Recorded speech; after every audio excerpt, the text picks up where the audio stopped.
Zaraz będziemy się zbierać. Witamy Was w pierwszym live w 2025 roku. Premierowy. Zupa. A nie, to boleń, nie szczupak. Szczupa. Wiesz, dla tych szczupaków tutaj ty mówiłeś, że ty nie widziałeś tyle czasu szczupaka. Nie no, tak dużego, no. Chociaż ten też nie był No mały. to wymiarowa, taka 60. No dobra, ale my nie o szczupakach chcieliśmy dzisiaj gadać, tylko trochę bardziej federowych rybach, czyli leszczach głównie. Może się trafić jakiś przyłów. Tak. Na początku dajcie znać, czy w ogóle mnie słychać i widać. No myślę, że powinniśmy tak czy siak się pewnie przywitać, powiedzieć chociaż o co chodzi dla tych osób, które będą oglądały nas gdzieś na retransmisji, ale w międzyczasie bardzo Was prosimy o komentarz, czy nas widać, czy nas słychać. Według mnie powinno być rewelacyjne, świetne światło, super zasięg, także wszystko powinno być perfetto. Wojciech Tchorek, cześć panowie, Edge Dead, słychać i widać, dzięki. Dziękujemy Łukasz za Łowicki, czołem panowie, czołem. Czołem. Wojciech Tchorek, słychać i widać, super. Michał Koreń, cześć panowie, słychać i widać. Jacek, hej, widać i słychać. Łukasz Łowicki, widać i słychać głośno i wyraźnie. Pięknie jest. Krzysztof M. No i elegancko. Słuchajcie, bardzo dziękujemy za taką informację, także ja już mogę zacząć gadać, jestem spokojny, że będzie mnie słychać. No pewnie mieszkańcy Mazowsza albo ci, co bywają często na kanale żerańskim, to rozpoznają to miejsce. Jestem na kanale żerańskim. Chyba to już jest Nieporęt. Tam ode mnie w prawą stronę, nie wiem, kilometr, może troszkę więcej. Jest już Zalew Zegrzyński. Zima pełną gębą. Tak, no akurat dzisiaj tak mało zimowo. Zamysł był taki, żeby nakręcić zimowy film na kanał Preston Innovations Polska. Ale pod wodą jest zima. Pod wodą tak, no. Więc przyjechaliśmy, żeby nakręcać. Jak macie jakieś pytania, to śmiało piszcie, Michał będzie czytał. Ja postaram się Tak. odpowiedzieć. Michał Koreń, a zastanawiałem się, co do pracy w tle sobie włączyć. Idealnie się wpasowaliście. Miło nam. Super. Michał Rybarczyk, witam, wszystko super. Krzysztof Jarzębski, witam. Dzień dobry. Kurde, ja ubrałem tą kurtkę, bo się zrobiło przez chwilę chłodniej i tak zaczęło wiać. Ale mnie też I to widzę, że to był chyba zły pomysł. Czekajcie, sobie wezmę coś do siedzenia, bo tutaj jest krzywo i jest niewygodnie. Coś ci przytrzymać, Michał? Nie, tak pokażę Ciebie od tyłu i coś tam sobie wezmę.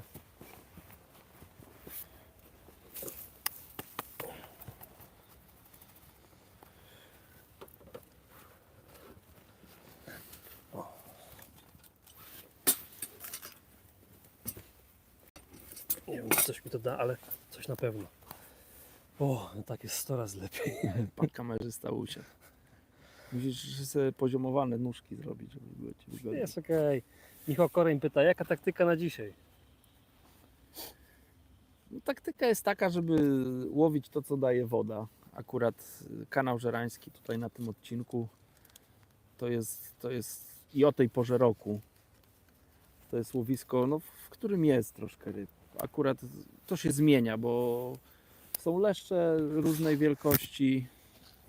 Dla tych, co nie znają kanału żerańskiego i tego odcinka, no żebyście nie myśleli, że to są jakieś olbrzymie leszcze. Tutaj powiedzmy tej wielkości rybki. Jak już się złowi takiego leszcza, nie wiem, 700-800 gramów, to już jest duża ryba tutaj, myślę, na to łowisko.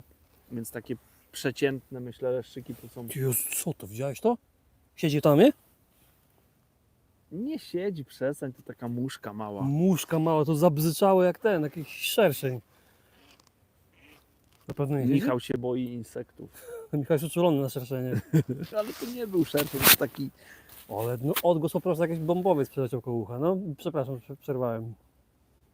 No, to są takie, powiedzmy, przeciętne leszczyki na żerańskim, to są takie 300-600, bym powiedział, tutaj na tym odcinku, więc jak się trafi coś większego, to jest rarytas. Te większe już mają taki kolor. Niektóre są bardzo ciemne, niektóre są złote, więc no, ja lubię, zimą lubię tutaj po prostu przyjeżdżać, ćwiczę sobie precyzję tego łowienia, cały czas się staram tak jakby odczytywać to, co te ryby mi chcą przekazać. Znaczy one mi może nie chcą tego przekazać, ale staram się tak odczytać ich zachowania, żeby tych brań było jak najwięcej, żeby łowić je regularnie. No i dzisiaj był taki dzień, że przyjechaliśmy po prostu, żeby taki zimowe, federowe łowienie na kanale żerańskim zaprezentować. Oczywiście tutaj mogą się też trafić niespodzianki, bo przyjdzie jeszcze, chyba ta pora nie nadeszła, ale przyjdzie taki czas, że przypłyną tutaj płocie. W międzyczasie jeszcze mogą się trafić jakieś liny. Rok temu, w tym roku mi się nie trafiło, ale rok temu, 2 lata temu trafiały się jakieś takie karpiki zarybieniowe. To też jest jakaś tam, powiedzmy, atrakcja, która no, troszkę mocniej taki karpik walczy od leszczyka.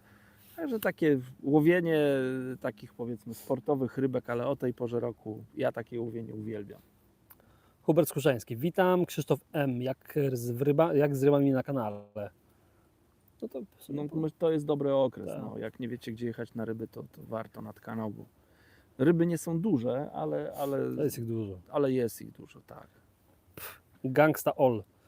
Piękna pogoda na rybki. Ja za 2 tygodnie ruszam na Zalew Koronowski. Właśnie doszedł Ignition Chair Combo od Was i jest petarda. Teraz czas na pierwsze testy. Super.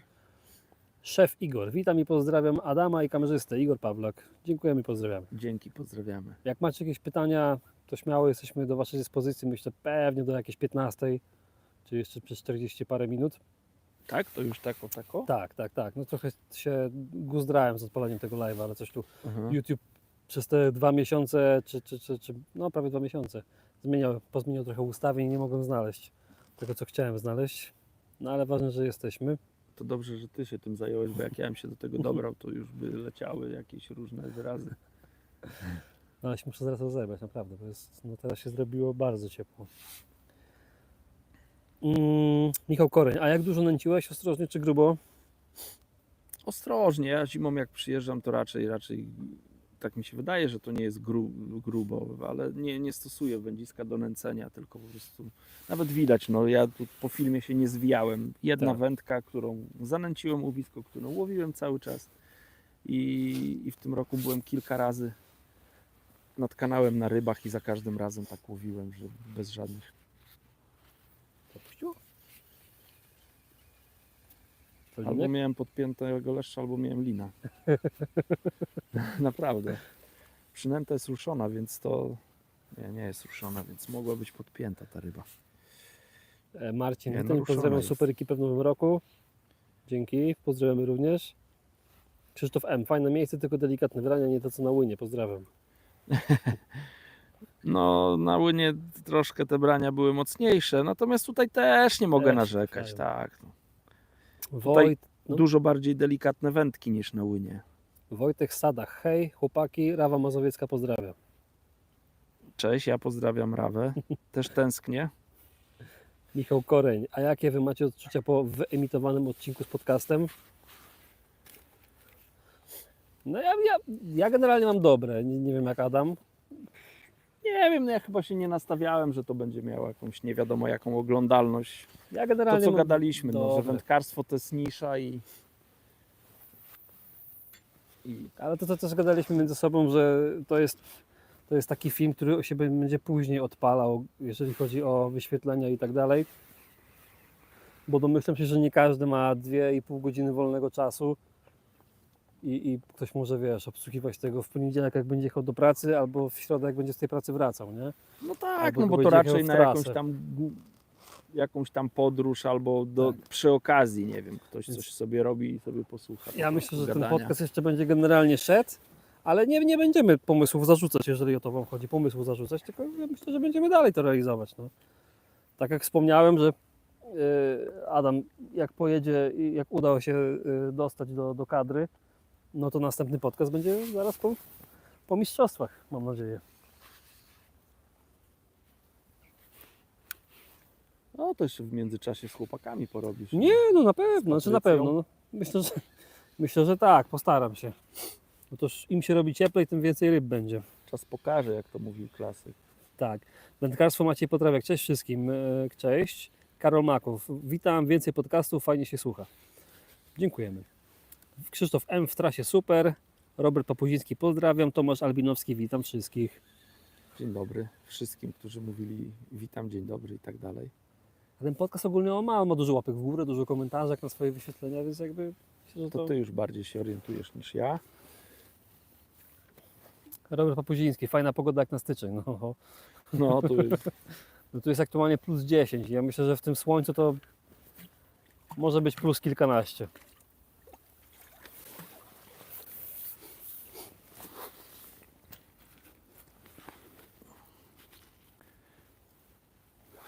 No to jest to, co mówiłem, takie żerańskie leszczyki, chociaż ten to raczej należy do tej górnej półki, jak na żerań. No ale takie rybki tutaj się łowi. To jest.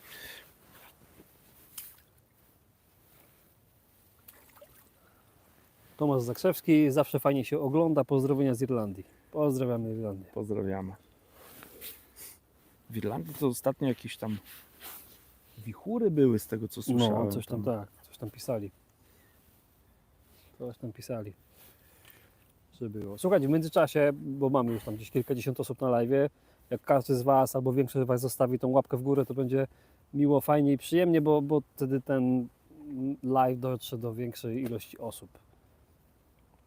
Robert Papuziński, jaki dystans dziś i koszyk? Dystans 26 metrów. Koszykami troszkę rotuję. Nie łowię jednym koszyczkiem za każdym razem. Używam 2 rodzaje koszyczków. Zaraz zarzucę i pokażę, o co chodzi. O, trochę grubo. Tomasz Zakrzewski, wichury były od piątku i ludzie prądu i wody nie mają. Ojejku. To gruby temat. Na łabędzia. Nie, spróbuję obok. No tak Ci powiem, idealnie. Na milimetr. On się nawet nie przejął. Nie, łabędzie się nie przejmują. One potrafią po żyłce przejść. No właśnie. Kaczka jak zobaczy żyłkę na wodzie, to wpada w panikę, a łabędź po prostu tymi swoimi takimi, wydaje się, niezgrabnymi łapkami tak jakoś je tam tak podkuli, że nawet na szczytówce można nie zauważyć. No dobra, plecionka naciągnięta. Taki dystans i Uruchomię koszyk. sobie.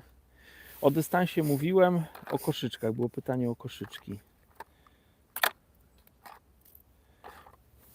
Także o, to są koszyczki, którymi dzisiaj wędkowałem. Hexmesh, żeby coś tam zamieszanie w wodzie robić. Window SK 20 gramów i Window MK 30 gramów. Akurat tym też łowiłem, ale teraz łowię cage'em, czyli to jest solid zabudowany. Cage ma budowę taką z oczkami, więc też łowię teraz takim koszyczkiem, tylko Zakryłeś, pokazujesz pod tym. To ja tak, o tak. dobra. No, to łowię teraz M-ką, tylko w wersji cage. Co, linek? Nie, linek chyba nie. Józef Kukiełka, witam. Są może przewidziane Leszczyk. nowe wędki dystansowe na ten rok?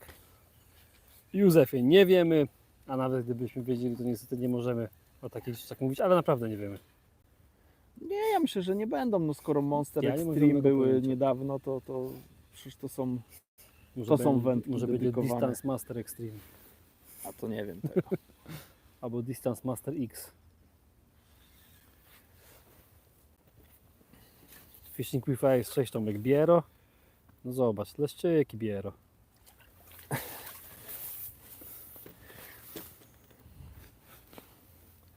Jest co robić, ryby nudzić się nie pozwalają. Do tego jeszcze akurat bonus w postaci przyjemnej pogody. Także ta rybka, jak widzicie, mniejsza. Zdecydowanie od poprzedniej. No ale tu info dla spinningistów, tu dzisiaj pan obok kilka godzin temu to pierdyknął takiego, mówi, że miarkę mu nie starczyło, bo miał do 50, ale tak na oko to taka ryba, nie wiem, z 8,5, coś takiego, między 80 a 90, no i gruby taki nabity, fajny. Także spinningiści jak są w okolicy, to wio. Jaki wio, okres ochronny jest, ja specjalnie o tym nie mówiłem, a ty wio mówisz. Wio za okoniem, no. No. Ten pan akurat to był z tych kulturalnych, ale uwierz mi, że tu przychodzą tacy, że nie przepuściliby takiemu szczupakowi. To nie wio. Jesteśmy na Mazowszu, tutaj się zjada rybę. Znaczy nie mówię o sobie, ale Wędkarstwo Maciej Potrawiak. Jaki rozmiar plecionki i ile splotów? o, to za fachowe pytanie zarzucę i, Nie i wiem, się ile skupię. absolut ma splotów. Pewnie 8-splotowa Ośmiosplotowa plecionka jest, chyba, tak nie? mi się wydaje, ale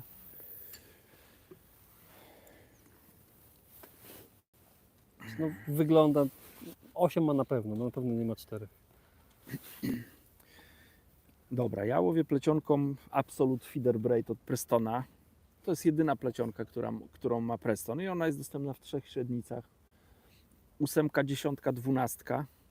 Akurat na kanały lubię używać grubej plecionki. Im bliżej łowię, tym grubszą plecionkę stosuję.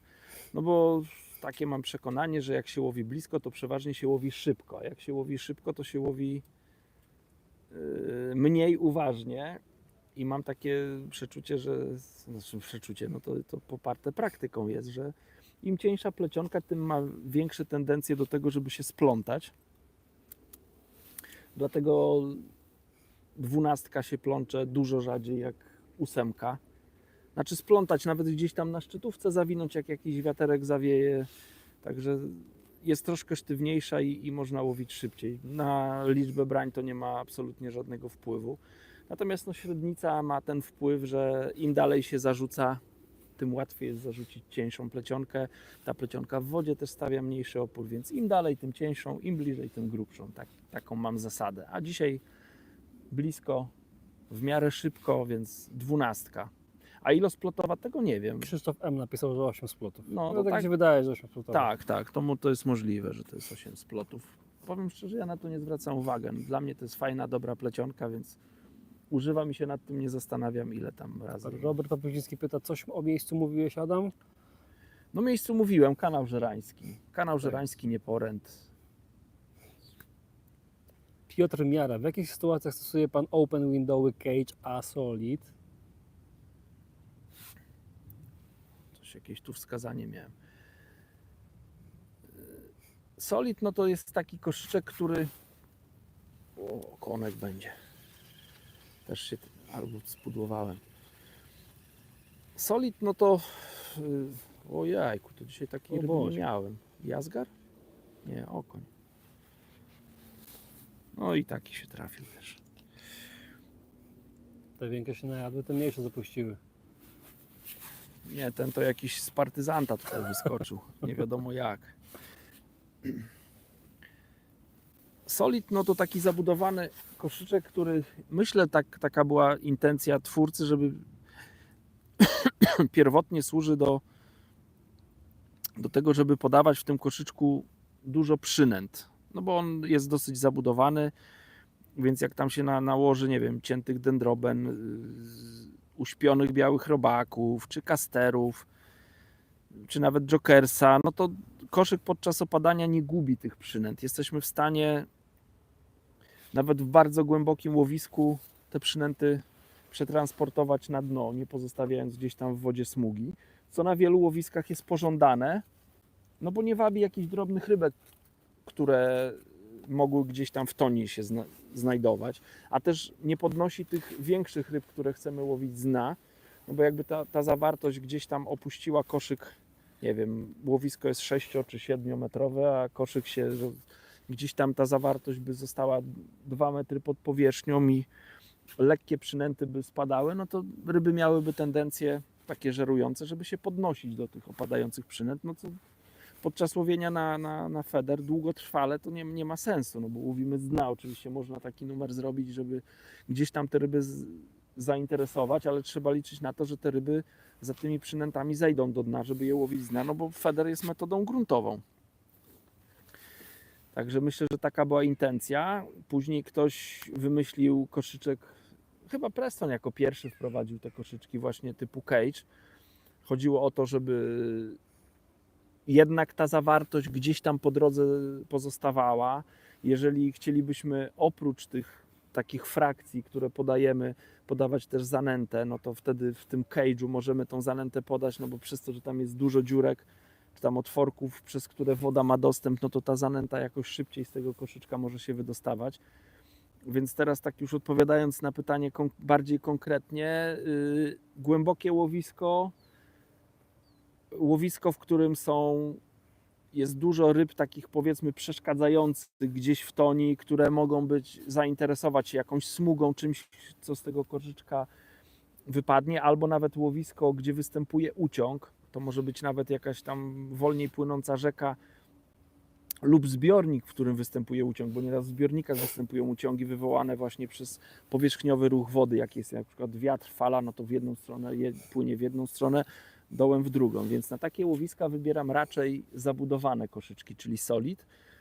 Natomiast wszędzie tam, gdzie nie jest bardzo głęboko, nie przejmuję się tym, albo nawet nieraz zależy mi, żeby ten koszyczek coś tam na powierzchni i w toni pozostawił, no to wtedy koszyczek typu cage. No i jak się łowi też szybko, no to też ten cage jest dobry, no bo on szybciej potrafi swoją zawartość pozostawić na dnie.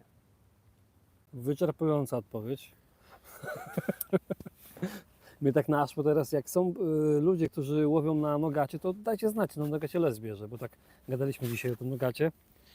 Ja jeszcze nie wiem, jak tego sprawdzić, ale przy okazji można widzów w cudzysłowie wykorzystać. Nie? Mariusz, witam. Czy jak łowię wędką z żyłką do nęcenia, szklanka, też musi być wędka z żyłką, czy może być plecionka, czy nie będzie różnicy w odległości łowienia a nęcenia? Kurczę, no to jest takie już bardzo szczegółowe rozkminianie, ale myślę, że może być troszkę różnicy. To zależy od dystansu. No jak się łowi w miarę blisko, no to ten dystans będzie mniejszy. Natomiast ja bym zwrócił na inną rzecz uwagę przy wędce do nęcenia z żyłką. No ja przyznam się szczerze, że dla mnie wędka do nęcenia z żyłką to jest w ogóle nie do mojego zastosowania. Ja bym nie umiał nęcić wędką z żyłką. Chodzi o to, że jakieś maleństwa mnie tam opanowały. Chodzi o to, że jak się łowi z żyłką, no to jest ciężko, przez to, że żyłka jest rozciągliwa, ciężko jest opróżnić koszyk. Kurde, pierwszy jazgar w tym roku. Ja premierowo, gdybym mógł, to bym taki efekt dodał. Z fajerwerkami. No, w tym roku jeszcze jazgara nie złowiłem. To ja złowiłem w tym roku jazgara na spinning. Się cieszyłem, że ich nie ma tutaj, a one jednak się pojawił. Zwiadowca leszczy. No, to wracając do pytania. Według mnie błąd może wynikać z tego, że w zestawie z żyłką trudno jest opróżnić koszyk. No jeszcze też zależnie czym się nęci, no bo jeżeli się nabija koszyk luźnym towarem i czeka się parę minut, żeby ta cała zawartość, powiedzmy, opuściła ten koszyk, no to jeszcze jakoś to można wytłumaczyć. Natomiast jeżeli no, zarzuca się zestaw i w miarę szybko chce się ten koszyk, z tego koszyka pozbyć zawartości, no to według mnie żyłka w ogóle się do tego nie nadaje, no bo jest rozciągliwa i to jest tak, działa takie trochę bungee, taka guma. Ja kiedyś to próbowałem i no nie będę cytował słów, które wydostawały się z moich ust, jak mnie organizatorzy zawodów zmusili do czegoś takiego. To się w ogóle według mnie nie nadaje do nęcenia, a przez to, że no nie mamy tak jakby wyczucia, jak nabić koszyczek, no bo jeżeli tą szklankę naszą nabijemy mocno, no to oczywiście bardzo fajnie się zarzuci zestaw, szklanka poleci na wybraną odległość, no i co później? Jak uwolnić zawartość szklanki ze szklanki? No, tą żyłką trzeba szarpać i no z własnego doświadczenia wiem, że efekt jest słaby, a nawet jak się uda wreszcie wyszarpać tą zawartość, to jesteśmy już parę metrów bliżej. Więc już później, czy będziemy łowić żyłką, czy plecionką, czy z klipem, czy nie klipem, to mam wrażenie, że to nie ma już żadnego znaczenia, bo i tak ta nasza zanęta jest po całym łowisku rozrzucona. Według mnie do nęcenia Do szklanek. takiego federowego, szklankowego tylko i wyłącznie plecionka. Tylko i wyłącznie. No mnie nikt by nie namówił na nęcenie żyłką. Więc pod tym względem różnica będzie. Ja rozumiem taką teoretyczną różnicę, że ktoś nęci żyłką, która jest rozciągliwa, jeszcze wałek ma swoją masę, więc napina tą żyłkę, więc, a wiem, że przy odległości 50 metrów, nie wiem ile tam procent żyłka jest rozciągliwa, ale wyobrażam sobie, że ta kulka może iść ze 2 metry dalej lecieć, niż by poleciała na plecionkę. Więc pod tym względem też rzeczywiście będzie różnica, ale znowu jak jest zestaw z żyłką, no to ten zestaw z żyłką już aż tak tej żyłki nie napręży, jak wałek, ciężki wałek w szklance. Tak mi się wydaje, więc no nie wiem, ja jakoś bym wolał nęcić plecionką, jeśli już. Polecam naprawdę, bo nawet sama moc, sama wytrzymałość tej plecionki, no bo do nęcenia używam plecionki, nie wiem, 0,17, 0,18 mm i można naprawdę bardzo daleko, pierwsza sprawa, daleko tym rzucić i mocno szarpnąć. Natomiast no, żeby taką moc zyskać w żyłce, no nie wiem jaka ta żyłka musiałaby być, 35, ale taka żyłka wtedy no, nie leci też tak daleko. No nie wiem, no dla mnie plecionka do nęcenia, tylko i wyłącznie. Krzysztof M. odpisał, że bierze leszczą na gacie, robi się już gęsto, ale jest go mniej. Znaczy jest go mniej niż było jeszcze chwilę temu, czy w zeszłym roku? Pewnie, ja rozumiem, że w zeszłym roku. No może jeszcze chwila. Aha.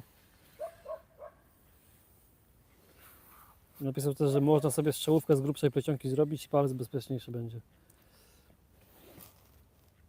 W wędkarstwo macie Potrawek. O, i jeszcze jedno pytanie. Czy strzałówkę dajesz na długim dystansie? No to jest zależy co rozumiemy przez długi dystans, ale ogólnie warto dawać tą strzałówkę. Warto dawać, żeby no, psychicznie się lepiej czuć. No to przeciążenie jest spore, nie? Jest tak, duże. No jak nie wiem, no łowiliśmy w zeszłym roku, robiliśmy film o łowieniu dystansowym na 100 metrach. No to takie łowienie było. Chciałem sprawdzić, czy damy radę, czy sprzęt wytrzyma. No to tam strzałówka z 12, źle zawiązana. No to 5 rzutów, 5 urwanych koszyków. Więc do takiego łowienia to nawet strzałówka, myślę, że z 16, 18 plecionki to byłaby wskazana. Myślę, że tak. Natomiast no jak łowiłem, nie wiem, na 70 metrach, to łowiłem nawet bez tej strzałówki, też było dobrze. No tylko to jest kwestia, myślę, że to wynikało z masy też koszyczka, z siły zarzucania. Ale myślę, że warto strzałówkę z plecionki sobie założyć, żeby się czuć troszkę lepiej, troszkę bezpieczniej w głowie podczas zarzucania. No. A te węzełki, które są pomiędzy plecionką, to one są na tyle małe, że myślę, że nie przeszkadzają przy zarzucaniu. Na razie pytań brak. Tak sobie myślę, co tu zrobić. A może wy macie jakieś pomysły na ten rok? Gdzie możemy jechać? Co możemy zrobić? Czy że taka interakcja z widzami też jest dobra, nie? Ja w Może międzyczasie ktoś jeszcze, zapowie jak nie jakiś ma fajny pytań, to pomysł. ja jedną rzecz chciałbym pokazać. Śmiało. Myślę, że wielu wędkarzom to się może przydać. Zobaczcie, Preston w tym roku wypuścił taki pojemnik. To jest pojemnik dosyć duży, obszerny, z FVA. Ma rączkę tutaj z boku i ma rączkę w pokrywie. Ta pokrywa to jest tak zwana pokrywa hard case. Ona jest dosyć mocna. Taka jest, że nachodzi na boki, więc jakby padał deszcz, ja bym to gdzieś zostawił, no to zawartość nie zmoknie. Tutaj w środku nie ma żadnych przegródek, po prostu jest kawał przestrzeni, ale co jest fajnego w tym pojemniku? Fajne jest to, że on pasuje idealnie tutaj w tą przestrzeń pod koszem. Więc ja zrezygnowałem na takie zimowe wypady, gdzie no wiem tu na kanale, jakie mi pojemniki będą potrzebne, jakie koszyczki, jakie przypony, więc cały mój ekwipunek znajduje się w tym pojemniku i wygodnie to mogę transportować tutaj, więc jeżeli szukacie takiego pojemniczka, to bardzo serdecznie polecam. Kilka pomysłów poszło, to możemy od razu obgadać. No dawaj. Adam Szalaj, może odwiedzicie Zalew Zegrzyński. No, ja nie jestem ze względu na ten rozmiar tych ryb tam. No to nie jest oglądalne, to wędkarstwo takie szybkościowe. To jest fajne, bo to się można dużo nauczyć, ale robiliśmy już w tym roku takie filmy z wędkarskim szybkościowym i to tak... No chyba nie chcecie tego Ja oglądać. mam wrażenie, Jakoś- że ludzie wolą po prostu duże ryby. No. Tak. A Zalew Zegrzyński, no na pewno tam mi pływają na jakieś tam pewno. ładne leszcze. Natomiast z Zalewem Zegrzyńskim ja mam taki problem, to co Michał wspomniał, ojejku, wielkość ryb, więc no w tych miejscach, które ja tam znam i w których bywam, no to tak, żeby jechać z marszu i robić film, no to raczej te ryby nie są duże.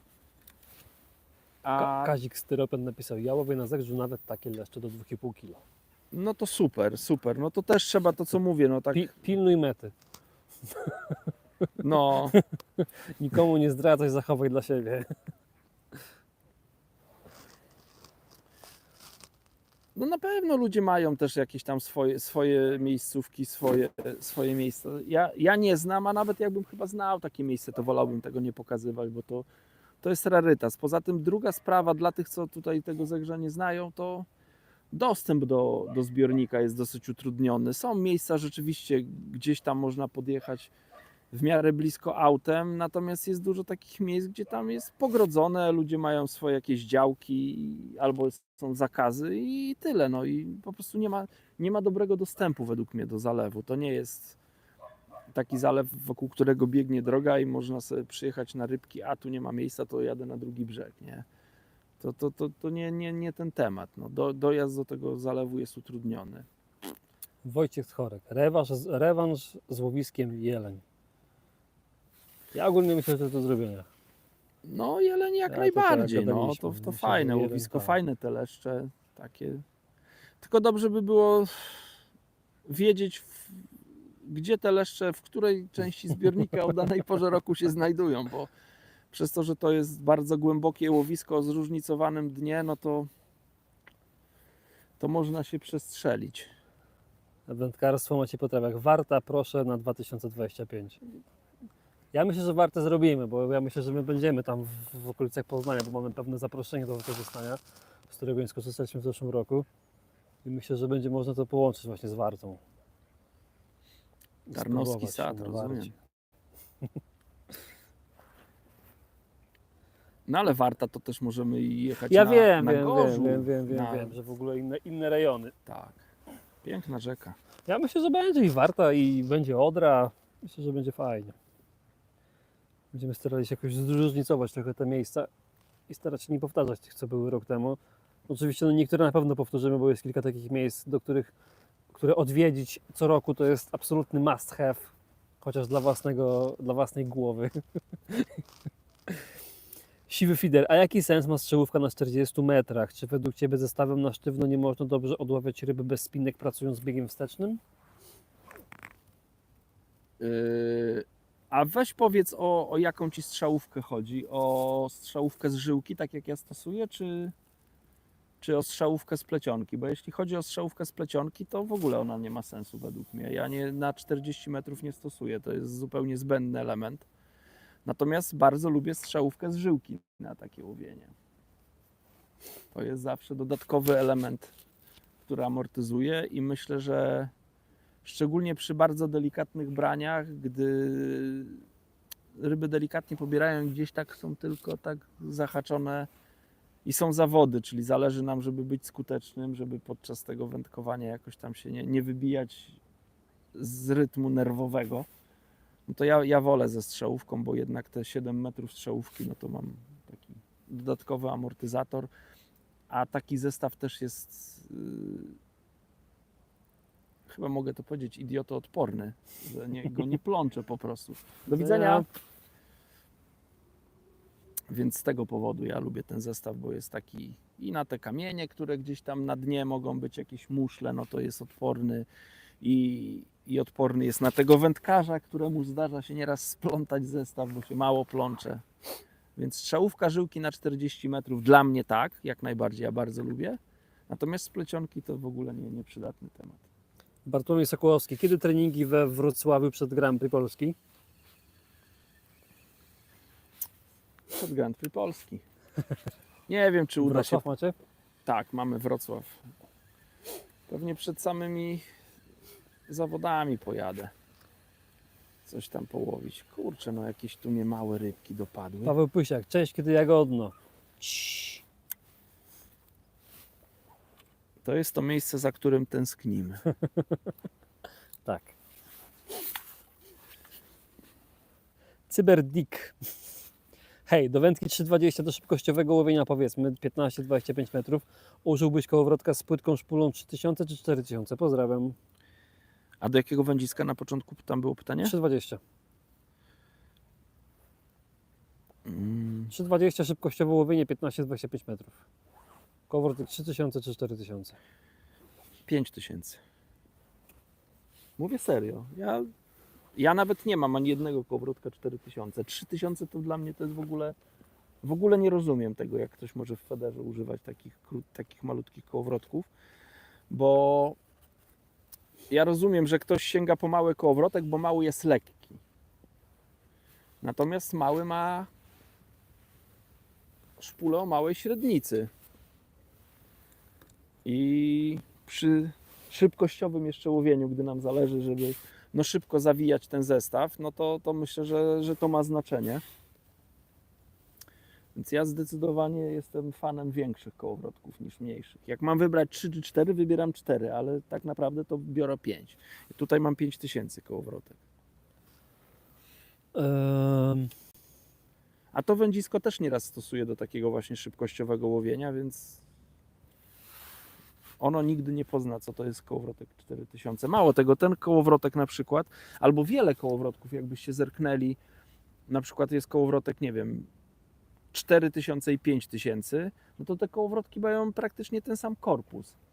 One się różnią najczęściej wielkością rotora i szpulą. No wiadomo, większy model kołowrotka, no to ma szerszą szpulę bardziej. Myślę, że waga Dłuższą tego troszkę. kołowrotka to jest najmniejszy ten. Tak. Tak wędka leży. Tobiasz Sitarczyk.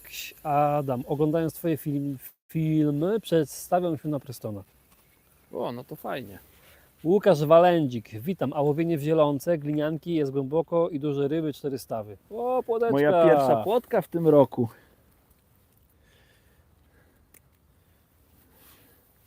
Byliśmy w zielonce? Nie byliśmy w Nie, to zielonce. nie tam byliśmy.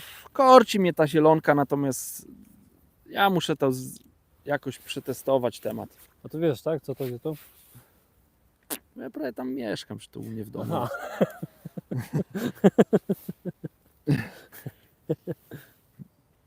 Bardzo blisko mieszkam, ale jakoś, kurczę, tyle lat tam mieszkam, a jeszcze nie byłem tam na rybach. Nie, ale powiem dlaczego nie byłem, żebyś się nie śmiał, chociaż parę osób mnie tam zachęcało. Po pierwsze, teraz to może nie, ale latem tam nieciekawe towarzystwo po prostu jest nad tym zbiornikiem, więc tak cały czas siedzieć się oglądać za siebie, to do mnie to nie pasuje. Dostęp jest utrudniony, no bo tam nie ma podjazdu autem i trzeba, z jednej strony jest jakaś ścieżka, natomiast z drugiej strony no to trzeba taką byle jakąś tam drogą się przedostawać. Dostęp do wody też nie jest taki dosyć łatwy, bo no to są jakieś takie wyrobiska, no to glinianki na to, czy glinki, niektórzy mówią glinki w zielonce, więc tam glina była wydobywana, no to tam te brzegi są nieraz dosyć strome, gdzieś tam zarośnięte, więc dostęp do tych glinianek no nie jest jakiś taki bardzo wygodny, chociaż są też miejsca. No, myślę o tym, ale nie wiem, czy to jest temat na film, bo byśmy chyba spalili kameralną wodę, jak tam by się coś udało złowić. Michał Bielawski. Adam, często na nagraniach miałeś wiadra na zanętę podpisane swoim imieniem i nazwiskiem, naklejka. Z czego wynikała taka konieczność? Z próżności. Nie, żartuję. Może po części tak, ale bardziej z tego, że jak, nie wiem, no startowałem w jakiejś drużynie, na przykład startowałem w traperze i wszyscy mieliśmy czerwone wiadra. I jechaliśmy gdzieś na zawody, na przykład, nie wiem, na Mistrzostwa Świata, no to jak tam było napisane Adam Niemiec, ja wiedziałem, że to jest moje wiadro. Kiedyś podpisywałem flamastrem, czy tam jakimś markerem, no ale później sobie wymyśliłem, że warto, żeby widniało moje nazwisko na tych wiaderkach, więc tak pozostało. No, kiedyś kolega właśnie trochę mi tych naklejek zrobił i już nie wiem ile, kilkanaście lat chyba je mam i tak jak mam coś nowe wiaderko, to sobie naklejam. Krzysztof M. Fajne są filmy z zawodów. No, nam to nie poszło. Robert Poziński. Jak efekty przy łowieniu przy tej pogodzie?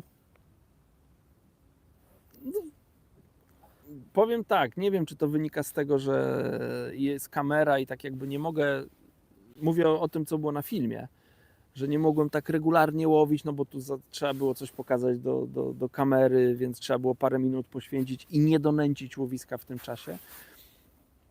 Bo kilkadziesiąt ryb zostało złowionych, więc no nie ma na co narzekać, ale mam wrażenie, że jak przyjeżdżałem tutaj było zimno, naprawdę zimno, bo rano to mi marzły przelotki, to troszeczkę więcej jeszcze tych ryb łowiłem, ale myślę, że to mogło wynikać z tego, że tak jakby no łowienie na filmie to jest co innego, no bo człowiek jest rozkojarzony, wypada się z rytmu, to nie jest takie regularne przerzucanie zestawu, cały czas skupienie na łowieniu, tylko jednak trzeba się skupić też na innych rzeczach. Ale ogólnie chyba dużo ryb było. Tak. No, zresztą zapraszamy, nie wiem kiedy, Michał, za miesiąc będzie ten film? Nie no, nie obiecuję, ale będę starał się na przyszły piątek. No tak, no, Grubo idzie. na czasie, na czasie. No to zobaczycie, no ryb było w miarę dużo. No. Z, Człowiek nad wodą się nie nudził. z Benek siedział, pozdrowienia z Nadłyny. Pozdrawiamy Łynę. Pozdrawiamy. Wojciech Tchorek, Bulwar Elbląg. My mamy, znaczy my mamy pewien plan na Bulwar Elbląg, który zrealizujemy. Myślę, że niedługo, ale to o szczegółach na pewno poinformujemy. Dobra, niech Michał gada, a ja sobie naleję. Sylwek i ptaki. Jeśli jesteście teraz na Żerańskim, to żałuję, bo właśnie wróciłem ze spaceru w Aleksandrowie i gdybym wiedział, to bym większy odcinek przyszedł. No jesteśmy, tak. Krzysztof Jarzemski. Adam, jakim kije łowisz?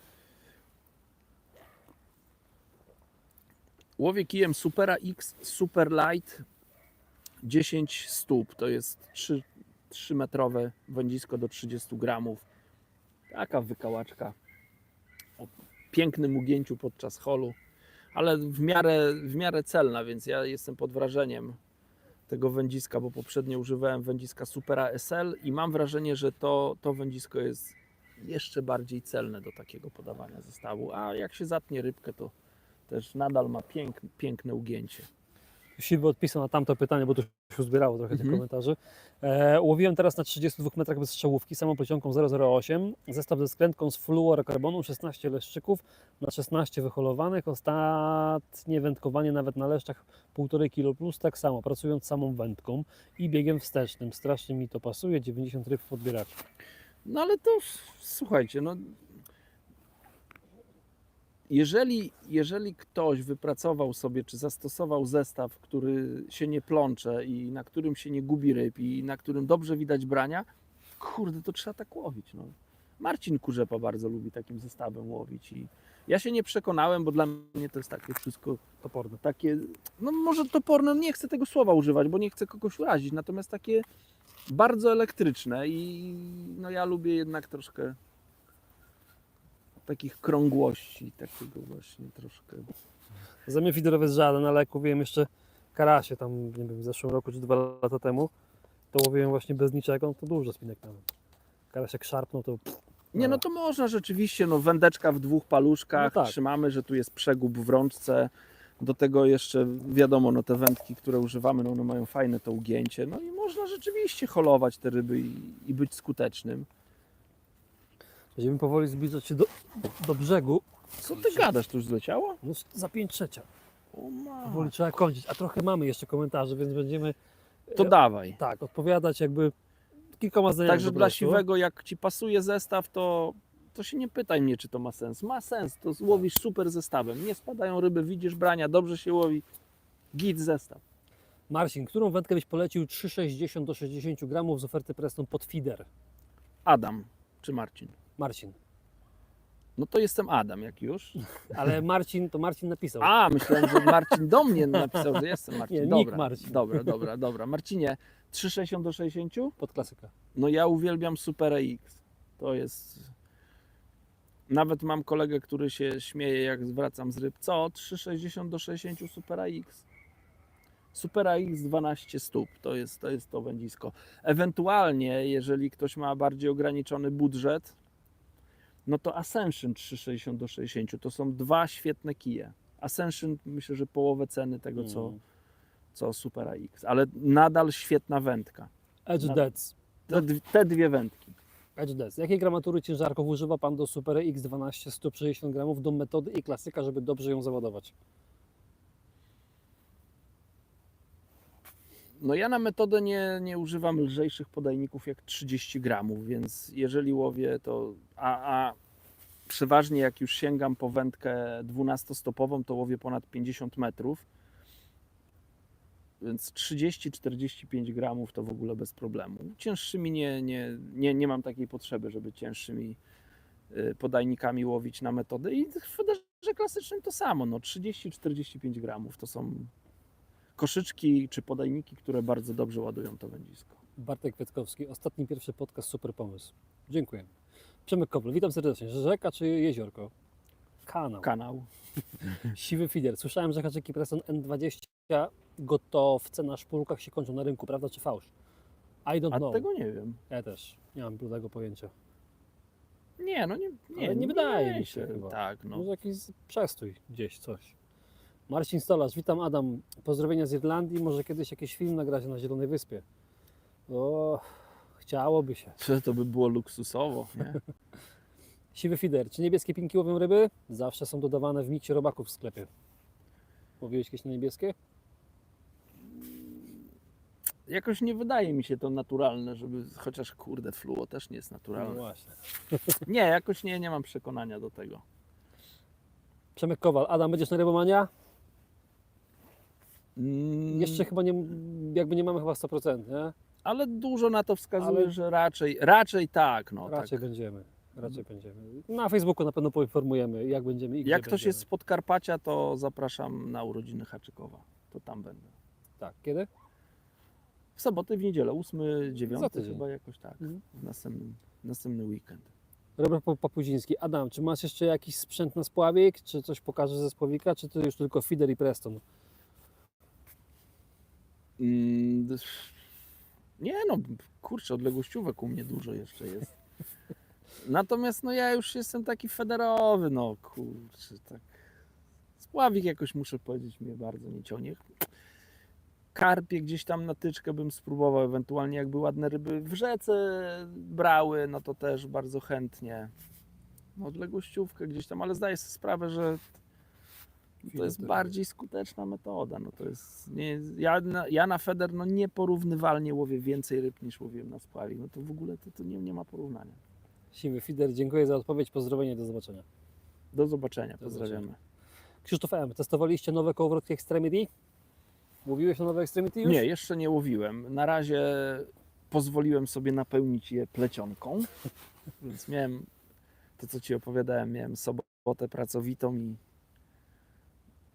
wiele tych kołowrotków już wypełniłem plecionką, ale no znam te poprzednie modele Extremity, więc jakoś tutaj jestem spokojny o te nowe. Bardzo mi się podobają, więc nie mogę się doczekać, kiedy je wykorzystam. Ale jeszcze nad wodą nie były ze mną. Ostatnie pytania i będziemy kończyć live'a, ale to już bez obaw. Myślę, że długo takiej przerwy dwumiesięcznej nie będzie. To już czuję wiosnę pełną parą niedługo i będziemy tutaj Do nawalać. Przemek Kowal, Adam, czy używasz feeder gumy w postaci amortyzatorów stopów? Czekaj, w postaci Amortyzatorów z topów. Nie. Używam feder gumy takiej, która jest przeznaczona do federa. Nie. Drugie pytanie od Przemka, czy łowisz metodą na rzece? Nie, nigdy nie łowiłem, chociaż kiedyś ktoś mi mówił, że można i łowił i to było skuteczne, natomiast no ja jeszcze nie próbowałem. I ostatnie pytanko, tu Piotr Ostrowski jeszcze pisze, witamy Piotrze i będziemy się zaraz żegnać jednocześnie. Tomasz Zawoliński, witam, mam pytanie, jakiego modelu podbieraka na zawodach Adam używasz? Dobra, zwinę zestaw, bo tam widzę, że jakiś następny mi się jazgar. Marcin, oto jak będziesz wyrzucał te stare Extremity, to powiedz gdzie. Nie, no nie będę wyrzucał. Tomasz Rzeźbicki, kiedy naleszcze na nogat? Tomek, a biorą? A bierą? No będziemy się zbierać, pewnie się będziemy zbierać jakoś. Czekaj, w żeby się lutym. nie rozpraszać, to ja odłożę to i przejdę do tematu podbieraków. Było pytanie, jakie podbieraki na zawodach. Tak jest. Nie jestem w stanie dać jednej odpowiedzi, ale tak postaram się to jakoś zawęzić. Taki kosz do podbieraka to jest kosz, którego używam najczęściej na zawodach federowych. Czyli kosz z siatką żyłkową. On jest fajny, bo jest lekki. Ten jeszcze dodatkowo jest węglowy, ma tutaj tą węglową obręcz, więc jest bardzo lekki. One występują w dwóch wielkościach, więc jak łowię takie leszcze powiedzmy do kilograma, to wybieram tą mniejszą obręcz. Jeśli ryby są większe jak kilogram, no to wtedy, czy na przykład na rzece, gdzie no, może się trafić jakaś niespodzianka, no to wtedy wybieram podbierak z większą obręczą. I tak, jeżeli oprócz takich normalnych białych ryb, bo może tak, a na metodę znowu wykorzystuję takie podbieraki z materiałową siatką. Chodzi o to, że ryby, które się łowi na metodę, czyli przeważnie karpie, one mają tutaj na płetwie, pierwszy promień tej płetwy, no to są takie ząbki są, które mają tendencję do zapinania się. Nie daj Boże łowić karpie z żyłkową, o taką obręczą, to jest porażka. Katorga. Ojejku, to nienawidzę, więc na karpie stosuję takie materiałowe albo drobne oczka, albo na tyle duże i na tyle taki dobry kształt, który nie powoduje, że te karpie się czepiają, ale no muszą być też haczyki bezzadziorowe, bo materiałowe podbieraki mają to do siebie, że jak haczyk się w nie wbije, a nie daj Boże ma zadzior, no to też znowu haczyk bardzo ciężko z niego wydobyć. Natomiast jak łowię na klasyka, czyli haczykami zadziorowymi, a trafiają się właśnie karasie czy karpie, no to wtedy lubię podbieraki też z tej serii właśnie Carbon, czyli z węglową obręczą, ale Carbon Match po prostu one się nazywają. One mają tutaj ta siatka jest z materiału, ten materiał jest na tyle fajny, że nawet jak ten haczyk się gdzieś tam zaczepi, no to może nie jest tak prosto go odczepić jak z żyłki, natomiast w miarę łatwo można ten haczyk odczepić, ale karasie się jakoś tak nie czepiają o tą siatkę, więc taką mają przewagę. Okej. No to już naprawdę zbliżamy się do brzegu. Tomasz Wierzbicki odpisał, że nie wie, czy biorą leszczą do gacie, chyba słabo na razie. No i właśnie dlatego chyba jeszcze chwilę poczekamy. Krzysztof M. napisał, że potrzebujemy ochrony na nogat. No chyba Także tak. musimy sobie załatwić ochronę i musimy chwilę jeszcze poczekać, więc to trochę zejdzie. Marcin Stolarz, to Adam, zapraszam w maju do Irlandii na nasze piękne liny, wszystko można ogarnąć. No ja mam nadzieję, że kiedyś coś z Adamem nagramy za granicą, oczywiście prócz Anglii, w której już nagrywaliśmy, no ale to spokojnie. I ostatnie pytanie, Krzysiek Kieruzel, witam, jaką żyłkę polecasz do fidera na rzekę? Pozdrawiam.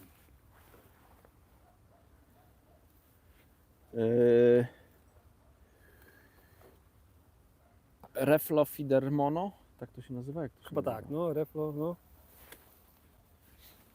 Reflo Feeder Mono 0, myślę, że 23, no chyba, że ktoś łowi bardzo duże ryby, no to 0,26, ale 0,23 to jest taka, do której nawet, no ja stosuję co prawda strzałówkę, ale jak ktoś się uprze, to nawet nie musi.